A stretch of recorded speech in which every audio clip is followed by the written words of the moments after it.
My name is Tracy Bell Thomas. I am an infant mortality project manager for the Ohio Department of Medicaid, and I work on the statewide infant mortality reduction initiative.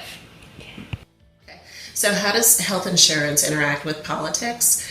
Our legislators go in and they review our various budget bills that have been submitted to them, and our state budgets, each cabinet level agency has a particular budget that they submit to the governor and state legislature for review and approval, hoping that everything will pass. Sometimes there are instances where there may need to be cutbacks for whatever particular reason, and because of the individuals who are in those decision-making roles in the Senate and the House side of the State House, they have the ability to determine what will be passed and what will not be passed.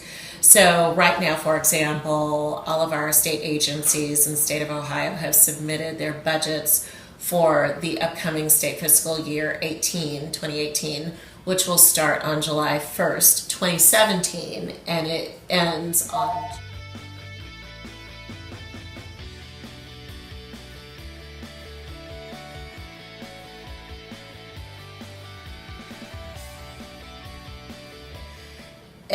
primarily anyone who is low income. The poorest of the poor are Medicaid eligible. If you are a pregnant woman, you can be eligible for Medicaid. If you're an infant or a child, you're eligible for Medicaid.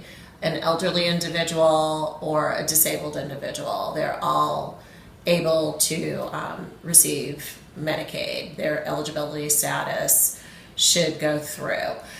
These individuals can access Medicaid services and supports through their county departments of Job and Family Services. There are 88 counties within the state of Ohio, and it's just a matter of ensuring that when they go to those county CDJFSs, as we refer to them as, they can get their food stamps, TANF, any support pertaining to child support issues or child care, but also they can let the people know who work at the county departments that they need health care, and those individuals will help them apply for Medicaid.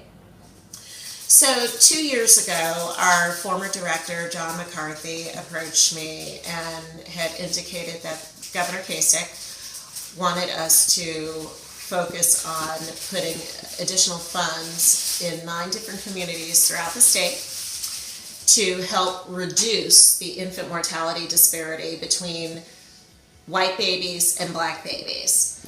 Our numbers show in the latest numbers for infant mortality rate from the Ohio Department of Health indicate that there is a 5.5 rate of white babies who die from infant mortality.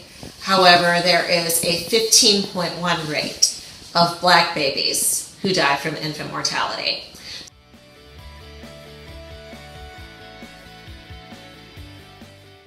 So that rate is almost 3 times for African American babies dying compared to white babies dying. What the state wants to do is focus on reducing the disparity. So the legislature included an additional $26.8 million into the Ohio Department of Medicaid's budget for state fiscal years 16 and 17. And for that 2-year period, we were given direction to reach out to 9 different counties within the state that had the highest zip codes of black babies dying. So we're talking about Franklin County, Columbus, Montgomery County, which has Dayton, Cincinnati, Hamilton County, Butler, Mahoning County, which is where Youngstown is, Toledo, Lucas County, the Canton and Akron area, Cuyahoga, Cleveland, and so on. So we were really focused on infusing those funds into those particular communities Many of them have infant mortality reduction efforts already underway, but we wanted to be able to provide additional dollars to give them a boost to help better invest in those respective communities. In addition to that, we were looking at non-traditional programs to invest in. For example, African American fatherhood programs, where there would be teaching and training of dads to help them become better dads,